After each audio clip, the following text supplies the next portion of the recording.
Hello, welcome to this channel. In this video, we will talk about population interactions. So, what are population interactions? In this video, we will see mutualism and amensalism and all these interactions between populations. As you can see in this image, this lion wants to prey on zebra, and it is a kind of population interaction. And this one is called predation. So, there are different of interactions. This is also an example of predation.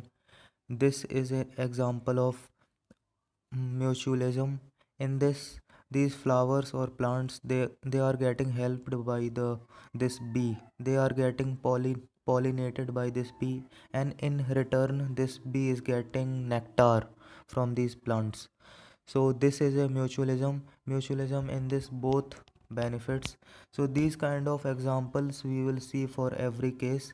There are different kind of population interactions. We will see all of them with some wonderful examples.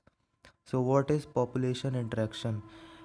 Can you think of any natural habitat on earth that is inhabited just by a single species? No isolated species we can find on whole earth. If there is cow, that means grass is needed, and with grass there will be microbes. So it is all interconnected and it is needed. This population interaction is needed for every organism and plant and humans. So it is very important. For any species, the minimal requirement is one or more species on which it can feed. Even a plant species which makes its own food cannot survive alone. It needs soil microbes to break down the organic matter in soil and return the inorganic nutrient for absorption. So it is all basic. And then how will the plant manage pollination? How plant can manage pollination? They need butterfly, bees. So this video will be all about examples, because these are some basic things and examples are important. Giving best examples, this is very important. So for each population interaction, mutualism, predation, we will see 2 3 examples, very good examples. This is called population interaction. So there are signs. Plus means a species is getting benefited, negative means it is getting harmed, or there will be a zero or nothing. Zero like this that means a species is not getting affected. So this is all what I have said. There are few kind of mutualism. There are a few kind of interaction. One is mutualism. In this both species are benefited. Competition, in this both are negatively harmed. Predation, we will see all about that in next slides. So first is mutualism. It is very important topic. Both the species benefit in mutualism, so that is for certain. Lichen represent an intimate mutualistic relationship between a fungus and a photosynthetic algae. There are lichens, as you can see. These are lichens. These plants. These are mushrooms. These are also fungi, lichens. These are all. They depend on plants, and this plant depend on them. These lichens, they have fine threads. Myce- Make fungal mycelium can spread over long distances. They have fungal mycelium threads in the ground. They are spread and they can capture water there. They can capture water, and that water will be very helpful for the tree. And in return, this tree will give food to these lichens. So it is a mutual relation. Both are getting benefited, means positive for this lichen and positive for this tree. So that's why plus plus, this is called mutualism. This is example of mutualism. Again, the second example can be plants, that they are getting benefited by these bees. The bees will get nectar and juice and fruit from these plants. If they are going on a tree or any plant, they will get their food, and in return these plants will pollination get pollination and this will happen. Again, one more example is, this is a fig tree, and in this fig tree ants lay their eggs. So their egg will be safe from humans and other species. Eggs will be very safe, and in return, this these ants will get food. And so this is also a example, mutual relationship between fig tree and wasp. Wasp means ant. Flower is pollinated by wasp, and wasp laying eggs in fig tree. So this is example of mutualism. Now competition. Mutualism is over. Now competition. In competition, as we have seen, both are negatively harmed. So there was a competition in interaction with each other. Both lose in competition. Competition occurs when closely related species compete for the same resources that are limiting. Some resources are limiting. There are limited resources, that means both species will have less resources. Let's take an example. There are two people and both have and there is limited food. That means both will get harmed. If there is food and one guy is there, he can eat that food. But there are two three people, that means so resource are limited. So there is an example. It is a kind of case study. Abingdon tortoise in Galapagos Island became extinct within a decade after goats were introduced on the island.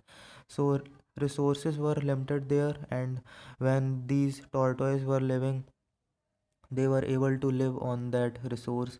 But when goats were also introduced there, so it was very limiting, and both were getting affected. And because of introduction of goats, these tortoises became extinct. Now they are not there anymore. So Galapagos Island is there, mm, there closer to South America. There is one more thing. If one is reading about competition, Gauss competitive exclusion principle. This states that two closely related species competing for same resources cannot coexist indefinitely, and the competitively inferior one can be eliminated eventually. So this is what this competitive exclusion principle says. But there are some studies, they are stating that this law is false, this principle is false, and two species of same nature can exist at same location. They can make some resource partitioning, they can share resources. Let's take an example. If there is a tree, two species are living, they are feeding on the same fruit of the tree. Now they can decide their different time. One species comes at in morning, and one species come at come out of the tree to eat the fruit at evening. So they can drive some kind of mechanism, they can make some mechanism to exist on the same tree. So some studies states that this is false, but this is only for knowledge. What is Gauss competitive exclusion principle? So this is principle, and what I have said, it is all written here. Again, one thing, again, this is predation. As I have told, these tigers predate on deers. Predators keep prey under control. Predation is also important. There was a case study when tigers were removed, these deer population increased exponentially, and uh, these limited grasses were exhausted and they all died too. So these are very harmful. So this is very, if intense predation is there, so it is very harmful.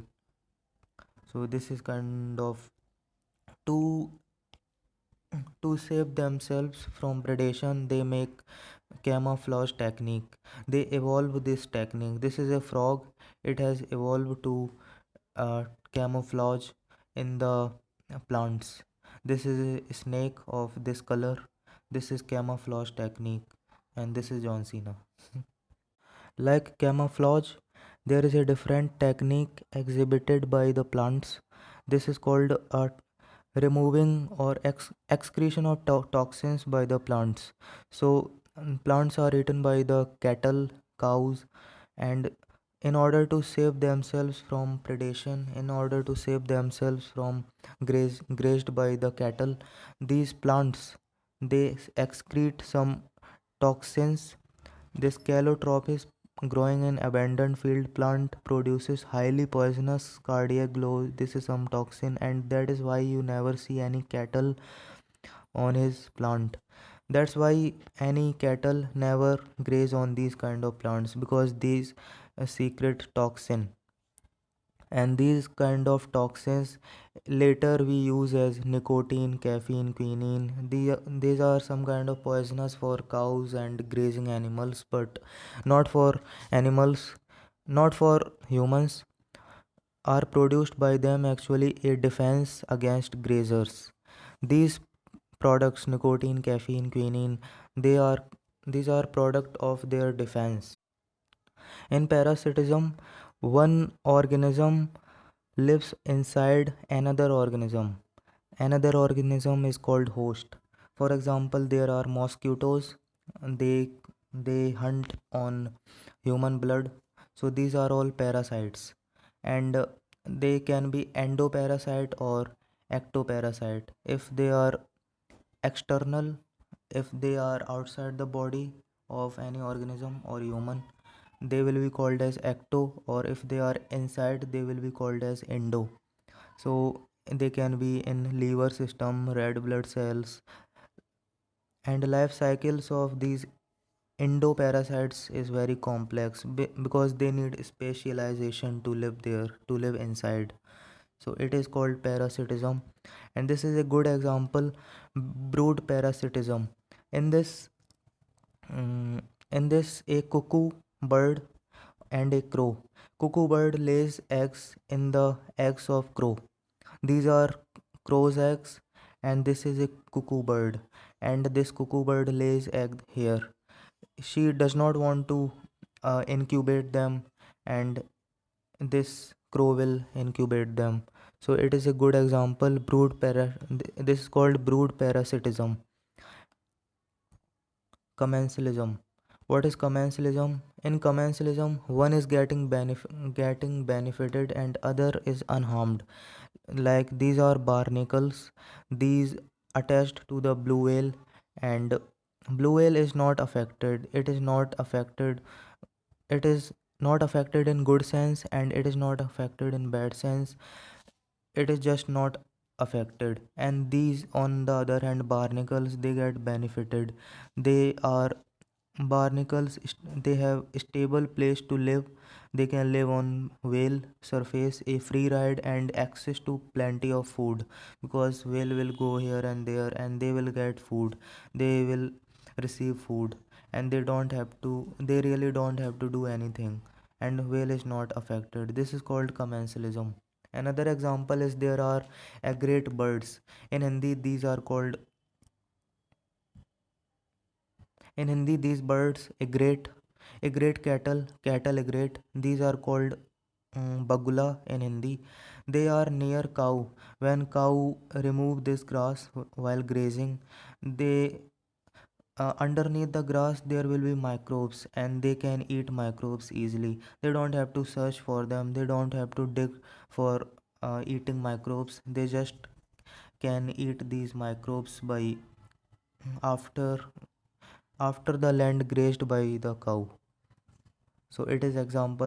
Last one is amensalism. In this one is not getting affected either in positive way or in negative way. One is just not getting affected. That means one is neutral and other is getting affected.